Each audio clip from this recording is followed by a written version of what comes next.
اعوذ باللہ من الشیطان الرجیم بسم اللہ الرحمن الرحیم اللہم فقہنا فی الدین۔ پارہ نمبر 11 کا ہم آغاز کر رہے ہیں اور سورہ توبہ جو کل پارہ نمبر 10 میں ہم پڑھ رہے تھے، ابھی یہ سورت تقریباً دوسرے ربع تک چلے گی۔ پہلے کل کے سوال پہ نظر ڈال لیتے ہیں۔ کل کا سوال شاید آپ کو مشکل لگا کیونکہ میں نے اس میں آپ سے آیت نمبر پوچھا تھا کہ اللہ تعالیٰ کے یہاں کن لوگوں کا درجہ بڑا ہے، یہ سورہ توبہ میں کہاں آیا ہے۔ آیت نمبر 20 آئی ہے، اللہ کے ہاں انہی لوگوں کا درجہ بڑا ہے جو ایمان لائے، جنہوں نے اس کی راہ میں گھر بار چھوڑے اور جان اور مال سے جہاد کیا، وہی کامیاب ہیں۔ اب ہم آتے ہیں سپارے کی طرف۔ شروع ہوتا ہے یہ پارہ بھی انہی تبصروں کے اوپر جہاں ہم نے کل ختم کیا تھا، یعنی جب غزوہ تبوک کے موقع پہ مختلف طرز عمل رہے اور لوگوں کو بلایا گیا اور انہوں نے کیا کیا طرز عمل کیا۔ کوئی فوراً آیا، کوئی رکا، کسی سے غلطی ہوئی، کوئی نہ جا سکا تو کسی نے آ کے قرار کر لیا، کوئی انتظار کرتا رہا، کسی نے بہانہ بنایا۔ مختلف طرز عمل اللہ تعالیٰ نے ایک کر کے گنوائے اور الگ طرز عمل پہ تبصرہ کیا ہے، لیکن جو ایک اصول ملتا ہے، اللہ تعالیٰ کا اعتبار گفتگو سے زیادہ عمل کا ہے۔ بہت ساری باتیں آپ کر سکتے ہیں، بہت ساری وضاحتیں دے سکتے ہیں، لیکن اللہ تعالیٰ تو یہ دیکھیں گے کہ اب ہوتا کیا ہے۔ اس صورت کے اندر بھی جب تبصرہ کیا جاتا ہے کہ اب اللہ دیکھے گا کہ ان کا آئندہ طرز عمل کیا رہتا ہے۔ جن کو اللہ تعالیٰ نے معاف کر دیا ان کے بارے میں بھی یہی کہا کہ اب آگے کا عمل بتائے گا کہ یہ کس طرف ہے۔ تو اصل میں چاہے کوئی انسان توبہ ہی کرے، اللہ کے آگے گڑ گڑائے، اللہ سے معافی بھی مانگے، اس کے ساتھ بھی شرط یہ ہے کہ زندگی کا آگے طرز عمل کیا رہتا ہے، آگے کیا زندگی میں کچھ بدلتا ہے۔ تو جس مومنٹ اللہ تعالیٰ کی طرف آپ پلٹیں تو اس کے بعد آپ کا عمل یہ ثابت کرے کہ آپ اخلاص کے ساتھ اللہ کی طرف آئے تھے۔ اور اسی کے ساتھ اللہ تعالیٰ نے قدردانی کی ان لوگوں کی جو شروع میں آ گئے تھے، سابقون الاولون۔ فرمایا گیا وہ اللہ سے راضی ہو گئے، اللہ ان سے راضی ہو گیا۔ یہ وہ لوگ تھے جو بالکل شروع میں آئے تھے، جو اس مشکل وقت میں آگے بڑھے تھے جب دین کو سہارا دینے والے لوگ نہیں تھے۔ جب ایک مجموعی طور پہ فضا ہوتی ہے، سبھی آ جاتے ہیں۔ مثال کے طور پہ ہم رمضان کے روزے رکھتے ہیں، سب مل کے رکھ لیتے ہیں، لیکن جو چند روزے ہمیں اگر کسی وجہ سے قضا ہو جاتے ہیں، پورا سال وہ چند روزے نہیں رکھے جا رہے ہوتے کیونکہ اجتماعی ماحول نہیں ہوتا۔ تو جب چیزیں آسان ہو جاتی ہیں، جب اجتماعی ماحول سپورٹ کر رہا ہوتا ہے تو چیزیں کرنا تو آسان ہوتا ہے نا۔ اسی طرح دین کے راستے پہ چلنا بھی اس وقت تو آسان ہے جب بہت سارے لوگ کر رہے ہیں، لیکن جب ٹرینڈ ڈفرینٹ ہو، جب آس پاس لوگ چلتے ہوئے نظر نہ آ رہے ہوں، اس وقت یہ کام بہت مشکل ہے، اور اس وقت ہی اس کا درجہ بہت زیادہ ہے۔ اس کے بعد اس مسجد کا ذکر کیا، مسجد زرار، نقصان پہنچانے والی مسجد، جس کو بنایا ہی اس نیت کے لیے گیا تھا کہ وہاں پہ اللہ کے نبی صلی اللہ علیہ وسلم کی اور مومنوں کے خلاف سازشیں کی جائیں۔ تو جب نبی کریم صلی اللہ علیہ وسلم کو اللہ تعالیٰ نے باخبر کر دیا تو آپ نے پھر اس مسجد کو ڈھا دینے کا حکم فرمایا۔ اس کے بعد ایک بہت ہی پیاری آیت ہے، اور وہ کیا ہے؟ آیت یہ ہے، اللہ تعالیٰ نے مومنوں سے ان کے نفس اور ان کے مال جنت کے بدلے خرید لیے، ڈیل کر لی اللہ تعالیٰ نے۔ اور ڈیل یہ ہے، جنت چاہیے، یہ دو چیزیں مجھے دے دو، اپنی پسند سے دستبردار ہو جاؤ اور اپنے مال سے دستبردار ہو جاؤ۔ یہ دو چیزیں تم جتنی زیادہ اللہ کے لیے دو گے، اللہ کی جنت دو گے، اتنے زیادہ حقدار ہو جاؤ گے۔ اور اس کے بعد پھر یہ فرمایا، خوشی مناؤ اس سودے کے اوپر۔ تمہیں تو خوش ہونا چاہیے کہ اللہ تمہیں اتنا کچھ دے رہا ہے تمہاری اتنی سی چیز کے بدلے۔ اور ایک دفعہ اللہ سے سودا کرنے کے بعد آپ واپس تو نہیں لے سکتے، اور یہ سودا ہم کب کرتے ہیں؟ جب ہم کہتے ہیں لا الہ الا اللہ محمد رسول اللہ۔ جب ہم یہ کہہ دیتے ہیں، اور پھر جب ہم نے پہلا پارہ شروع کیا تھا، ایاک نعبد و ایاک نستعین، صرف تیری عبادت کرتے ہیں، صرف تجھ سے مدد مانگتے ہیں، تو ہم یہ ڈیل سائن کر لیتے ہیں۔ ہم نے اللہ تعالیٰ سے ڈیل سائن کر لی اپنے مسلمان ہونے کی حیثیت سے۔ اب اس ڈیل کو ہم بریک نہیں کر سکتے۔ ہم یہ نہیں کہہ سکتے کہ نہیں کچھ معاملات میں تو کریں گے، کچھ میں نہیں کریں گے، کیونکہ جنتوں کے لیے تو ہم نے خود اللہ تعالیٰ سے یہ وعدہ کیا ہے۔ اور اس کے بعد تسلی یہ دی ہے کہ ایسا نہیں ہو سکتا کہ تم کوئی بھی مشکل اٹھاؤ، مثال کے طور پہ بھوک پیاس، کوئی قدم اٹھاؤ، کوئی مشقت کرو، کچھ اللہ کے لیے خرچ کرو اور اس کے بدلے تمہیں ایک نیک عمل نہ دے دیا جائے. ہر وہ چیز چاہے وہ ایک چھوٹا سا کانٹا ہو، مجھے تو یاد بھی نہیں ہے کہ کیا کیا ہوا ہوگا 10 سال 20 سال 15 سال پہلے، لیکن اللہ تعالیٰ ہر مشقت اور مشکل کے بدلے عمل صالح کا وعدہ کرتا ہے. اسی مقام پہ جہاں اللہ تعالیٰ نے یہ فرمایا ہے کہ اللہ نے مومنوں کے مال اور ان کی جانیں جنت کے بدلے خرید لی ہے، وہاں اللہ تعالیٰ نے کچھ کوالٹیز بھی بتا دی ہیں، ساتھ ہی بتا دی ہیں کہ جو لوگ ایسے ہوتے ہیں جو اللہ سے یہ ڈیل کر لیتے ہیں وہ پھر کیسے ہوتے ہیں. اور کچھ تقریباً 7-8 کوالٹیز اللہ تعالیٰ نے یہاں پہ بتائی ہیں کہ ان لوگوں کے اندر یہ صفات ہوتی ہیں. تو یہ میں آپ کے اوپر چھوڑتی ہوں، آپ مجھے بتائیے کہ اس مقام پہ اللہ تعالیٰ نے کیا کیا چیزیں بتائی ہیں کہ جنت کا سودا کرنے والے لوگ کیسے ہوتے ہیں. اس کے بعد پھر ہم آ جاتے ہیں دوسرے ربع کے اوپر. یہاں سے سورہ یونس شروع ہو جاتی ہے جو کہ مکی صورت ہے، اور اب بالکل موضوع بیان بدل جاتا ہے. موضوع کیا بدل جاتا ہے؟ اس سے پہلے مدنی صورتیں آئی تھیں، بہت سارے احکامات آئے تھے. اب آتے ہیں ہم ایمان کے اوپر. ایمان، دنیا، آخرت، اللہ کی نشانیاں، اور صورت بھی ایسے ہی شروع ہوتی ہے کہ اللہ کی کتاب اور اس کی آیات حکمت سے لبریز ہیں. یعنی بہت سارے احکامات کی جو حکمتیں ہیں ہو سکتا ہے کہ تمہیں سمجھ نہ آئے. جب آپ کسی چھوٹے بچے کو کسی کام سے روکتے ہیں، اس کو نہیں سمجھ آتا کہ آپ کی کیا مصلحتیں ہیں. جب آپ ٹین ایجر ہوتے ہیں، گھر میں پابندیاں لگائی جاتی ہیں تو آپ کو بہت برا لگتا ہے اور آپ کو حکمتیں سمجھ نہیں آتی. لیکن جب گریجولی آپ بڑے ہوتے ہیں تو آپ احساس کرنا شروع ہو جاتے ہیں کہ واقعی یہ ہونا چاہیے تھا اور یہ تربیت کا حصہ تھا اور یہ نقصان سے بچانے کے لیے ضروری تھا. اسی طرح ہم سب کی عقل محدود ہے، جس طرح ایک بچے کی ہوتی ہے. ہم بہت وسیع چیزوں کو دیکھ ہی نہیں سکتے، اللہ رب الکائنات دیکھ سکتا ہے. تو وہ جو چیزیں ہمیں بتاتا ہے اس میں حکمت ہوتی ہے جو ہماری سمجھ میں نہیں آتی. بہت ساری چیزیں ایسی ہیں، بہت سارے احکامات ایسے ہیں جو وقت کے ساتھ ساتھ خود سائنس بھی اور تجربہ بھی پروف کرتا چلا جا رہا ہے، لیکن بہت ساری چیزوں کی حکمتیں ایسی ہیں جو ہماری محدود عقل میں نہیں آتی. تو یہ یقین رکھنا ضروری ہے کہ اللہ تعالیٰ جو مجھ سے اتنی محبت کرتا ہے وہ ان تمام احکامات کے پیچھے میری بہتری چاہتا ہے، جس کو میں شاید اس وقت سمجھ نہیں پاؤں. اس کے بعد پھر اللہ تعالیٰ کی نشانیوں کی طرف غور و فکر کرنے کو کہا گیا ہے، اور خاص طور پہ اس صورت کے شروع میں تقریباً 2 رکوع میں اللہ تعالیٰ کی کائنات کی طرف غور کرنے کو کہا گیا ہے، کیونکہ یہ آپ دن اور رات ایکسپیرینس کر رہے ہوتے ہیں. روزانہ سورج کا آنا، اس کی روشنی، چاند کا بدلتے جانا، کبھی گھٹ جانا کبھی بڑھ جانا، دن اور رات کا آنا، ان کا الٹ پھیر ہونا، یہ ساری چیزیں جو روزانہ نظر آتی ہیں ان کی طرف متوجہ کیا گیا. اس کے بعد پھر فرمایا کہ اللہ تعالیٰ جن کو آسانیاں دے رہا ہے، مہلتیں دے رہا ہے، پکڑ نہیں رہا، گناہ بھی کرنے دے رہا ہے، اس کی وجہ یہ ہے کہ اللہ چاہتا ہے کہ وہ اپنی مہلت پوری کر لے. جتنا وقت ہے کہاں تک جائیں گے، کیا کر لیں گے. مثال کے طور پہ مجھے ایک چھوٹی سی چونٹی نظر آ رہی ہے جو میرے گھر میں چل رہی ہے. مجھے معلوم ہے کہ یہ کتنی چھوٹی سی کیا کرے گی. میں جس وقت چاہوں پکڑ سکتی ہوں، کچل سکتی ہوں، مار سکتی ہوں، اٹھا سکتی ہوں، میں جانے دیتی ہوں. میرے لیے اس کی اتنی کوئی اہمیت نہیں ہے، اور میں دیکھتی ہوں کہ اچھا کہاں تک جائے گی. تو اللہ تعالیٰ بھی نا، اللہ کے نزدیک ایک چونٹی سے بھی کم حیثیت ہے میری اور آپ کی. اور اللہ تعالیٰ بھی بڑے بڑے جبار، قہار اور بڑے بڑے ظالم حکمرانوں کو بھی کہتا ہے کہاں تک جائیں گے، کیا کر لیں گے. جس وقت چاہے گا اللہ پکڑ لے گا. تو وہ جو موقع دیا جانا ہوتا ہے وہ اسی لیے ہوتا ہے کہ اللہ دیکھتا ہے کہ وہ اپنی سرکشی میں کس حد تک جا سکتے ہیں. اس کے بعد پھر فرمایا کہ قرآن میں تغیر یا ترمیم، کوئی چینج ممکن نہیں ہے. یہ نہیں ہو سکتا کہ کچھ پہ عمل کر لوں کچھ پہ نہ کروں، حالات کے حساب سے اس کو بدل لوں، یہ ممکن نہیں ہے. اور پھر یہ فرمایا اگلی نشانی کہ خشکی اور تری میں جو سفر تم کرتے ہو، جہاز میں بیٹھ کے ہواؤں میں، سمندر میں، کشتیوں میں، یہ بھی اللہ تعالیٰ کی عنایت اور اللہ کی نشانی ہے. ایک اور مثال دی گئی، اور یہ مثال تو مجھے لگ رہا تھا کہ شاید مجھے ابھی جتنی سمجھ آ رہی ہے شاید 2 مہینے پہلے نہ آتی، کہ ایک پوری لہلہاتی فصل ہے. انسان کو لگ رہا ہے یہ تو میری ہے، قائم ہے، جب چاہوں فائدہ اٹھا لوں، جو چاہوں کروں، اتنی ترقی ہو گئی ہے، اتنا حاصل ہو گیا ہے، جس لیول پہ چیزیں چلی گئی ہیں شاید کبھی پیچھے نہیں آئیں گی. اللہ تعالیٰ اس کھیت کی مثال دیتے ہیں کہ وہ یکا یا غارت ہو جائے، اچانک سے بھس بن جائے.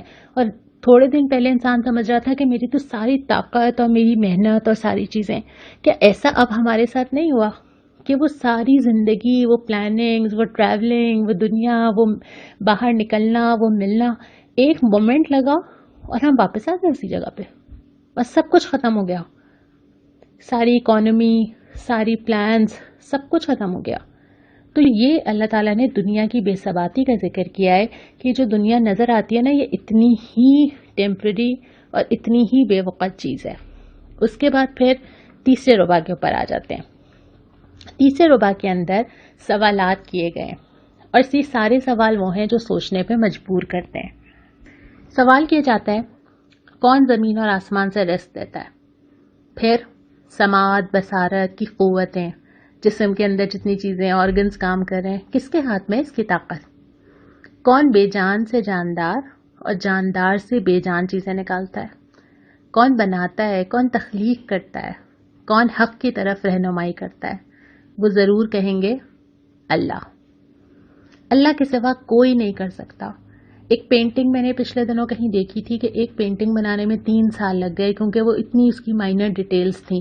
اللہ تعالیٰ 9 مہینے میں ایک انسان پوری ڈیٹیلنگ کے ساتھ بنا کے تیار کر دیتا ہے، جس میں ماں باپ کا کوئی ہاتھ نہیں ہوتا۔ پھر جو جسم کے اندر چلنے والی چیزیں ہیں کہ انسان کو سانس لینا ہے تو لینا ہی ہے، اور وہ آٹو پہ سسٹم چل رہا ہے، وہ کانشیس بھی نہیں ہے اور اس کا سسٹم آٹو پہ سیٹ ہوا ہوا ہے، یہ کس نے کیا ہے؟ وہ کہیں گے اللہ۔ اور پھر اگلا سوال یہ ہے، تم نے سوچا کہ اچانک عذاب آ جائے؟ اور عذاب ضروری نہیں ہے کتنا بڑا ہی آئے۔ جس انسان کے لیے ان میں سے کوئی چیز رک جائے اس کا تو وہیں سے شروع ہو گیا۔ جس انسان کی صحت پہ کچھ مسائل آنا شروع ہو جائیں، جس انسان کے رزق میں مسائل آنا شروع ہو جائیں، جس کی سماعت چھین لی جائے، جس کو دیکھنا نظر نہ آنا شروع ہو جائے، تو اس کے لیے تو عذاب کسی نہ کسی طرح شروع ہو ہی گیا۔ تو جو زندگی ہماری سیٹلڈ ہے، جو زندگی ہماری عافیت کے ساتھ چل رہی ہے، جو زندگی آسانی کے ساتھ چل رہی ہے، کون دے رہا ہے؟ اللہ۔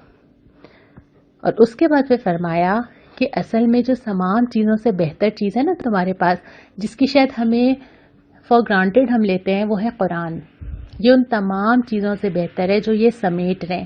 جب بھی یہ آیت پڑھتی ہوں میں کہ ہم سمیٹتے کیا ہیں، میرے گھر کے سوٹ کیسز، میرے گھر میں رکھے ہوئے کارٹنز، میرا فریج، میرے برتن، میرے کپڑے، کیا کیا چیزیں ہم سمیٹتے ہیں۔ اور اللہ تعالیٰ نے فرمایا کہ یہ قرآن ان تمام چیزوں سے بہتر ہے، اور تمہیں خوش ہونا چاہیے، سیلیبریٹ کرنا چاہیے کہ اللہ تعالیٰ نے اتنی بڑی چیز تمہیں دے دی۔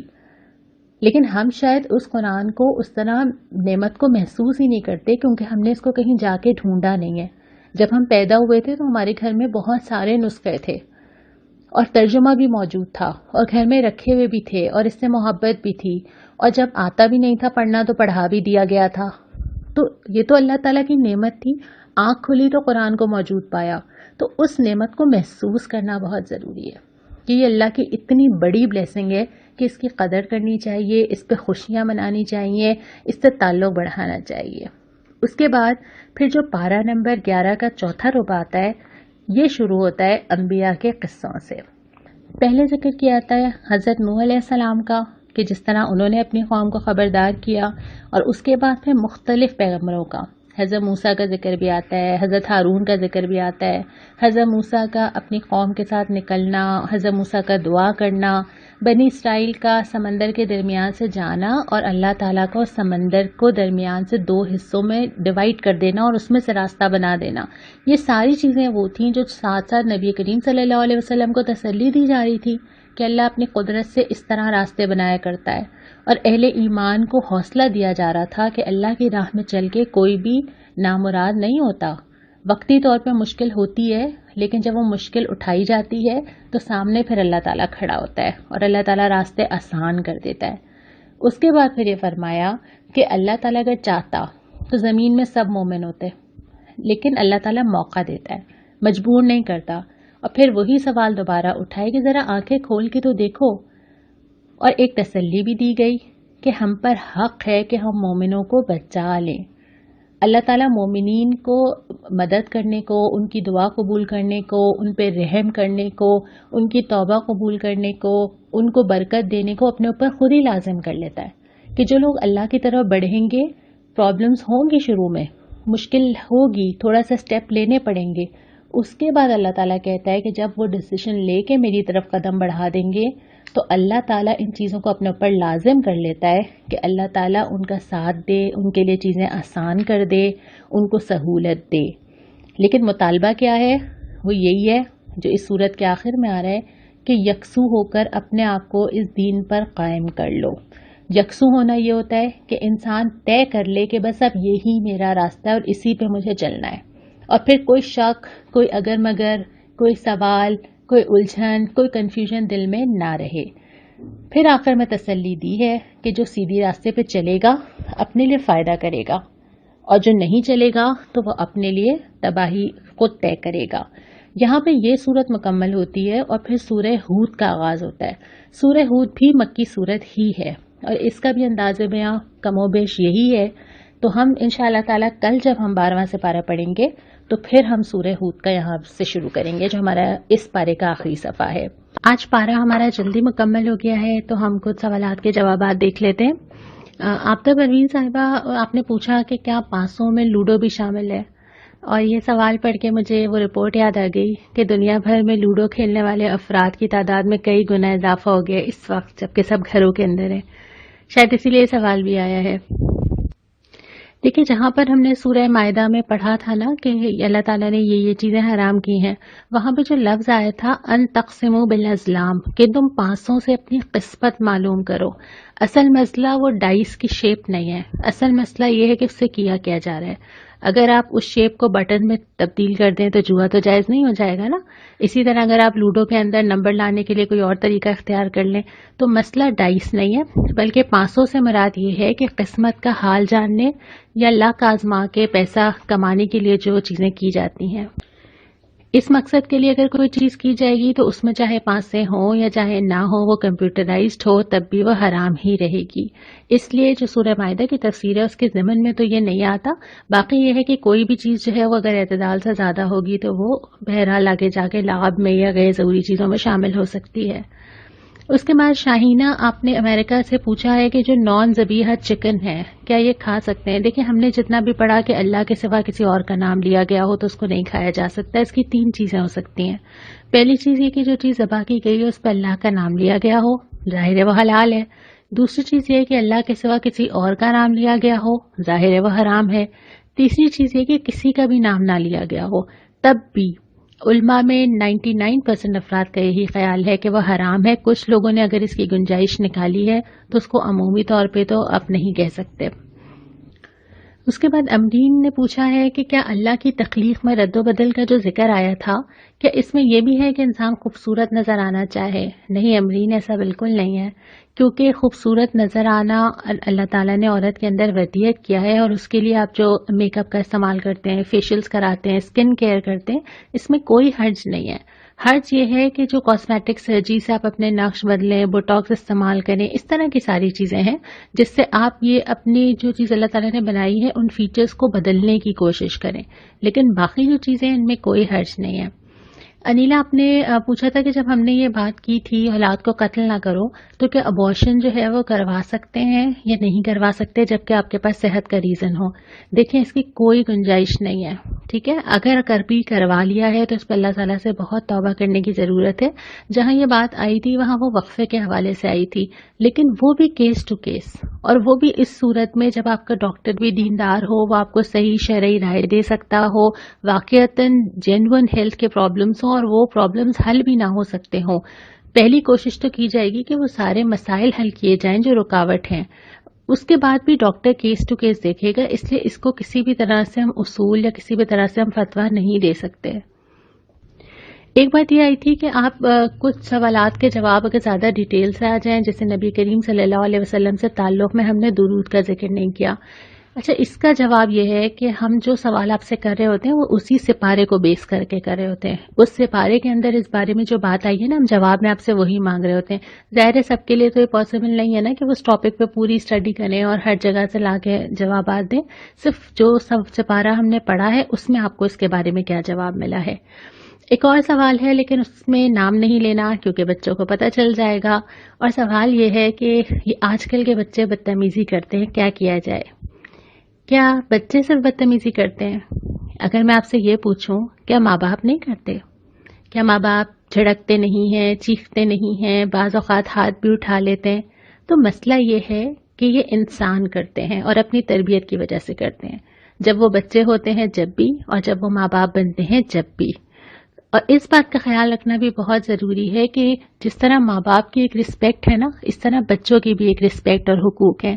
اللہ تعالیٰ نے دونوں کو ایک دوسرے کا ذمہ دار بھی بنایا ہے، حقوق ادا کرنے کی ہدایت بھی کی ہے، اور دونوں ایک دوسرے کے بارے میں اللہ تعالیٰ کو جواب بھی دیں گے۔ بچوں نے تو ریسپیکٹ کرنی ہی ہے، لیکن ماں باپ بھی جواب دیں گے کہ اگر انہوں نے اپنے بچوں کے ساتھ کوئی زیادتی کی ہے۔ لیکن عمومی طور پہ جو ہماری آج کی نئی جنریشن ہے یہ بہت زیادہ سمجھدار ہے اور یہ بہت زیادہ سوال کرتی ہے، جو پچھلی جنریشن نہیں کرتی تھی۔ اب جب یہ بہت سوال کرتی ہے تو کبھی کبھی ہمارے لیے ان کو ہینڈل کرنا بھی مشکل ہو جاتا ہے، اور یہی ان کی سب سے بڑی خوبی ہے۔ اگر یہی خوبی ان کی پازیٹیولی دیکھیں نا کہ یہ جس راستے پہ چلنا چاہتے ہیں، یہ مطمئن ہونا چاہتے ہیں، تو اللہ تعالیٰ نے اگر ان کے اندر یہ سمجھداری دی ہے تو اس سمجھداری کو تو سمجھنا چاہیے، قبول کرنا چاہیے، برداشت بھی کرنا چاہیے اور مطمئن بھی کرنا چاہیے۔ رہی بات یہ کہ ہم معاملات کے دوران جو اخلاقی حدیں کراس کر جاتے ہیں تو اس سلسلے میں دونوں کو ہی یہ یاد رکھنا چاہیے کہ ہمیں جواب اللہ رب العالمین کو ہی دینا ہے۔ کچھ سوال ابھی باقی ہیں، لیکن انشاءاللہ آئندہ کسی بھی دن کسی بھی ویڈیو میں ہم ان سوالات کو کور کریں گے۔ اب ہم دعا کی طرف چلتے ہیں۔ اس سپارے کے اندر جو دعا آئی ہے، کل ہم نے کوئی دعا اس لیے نہیں پڑھی تھی کہ کل ہمارے پورے سپارے میں کوئی دعا نہیں آئی تھی۔ اس سپارے کے اندر جو دعا آئی ہے وہ یہ ہے، ربنا لا تجعلنا فتنة للقوم الظالمین ونجنا برحمتک من القوم الکافرین۔ اے رب، ہمیں ظالم لوگوں کے لیے فتنہ نہ بناؤ اور اپنی رحمت سے ہمیں کافر لوگوں سے یا کافر قوم سے نجات عطا فرما۔ اللہ سے دعا ہے کہ اللہ اپنے دین کے راستے پہ چلنا ہم سب کے لیے آسان کرے۔ وآخر دعوانا ان الحمد للہ رب العالمین۔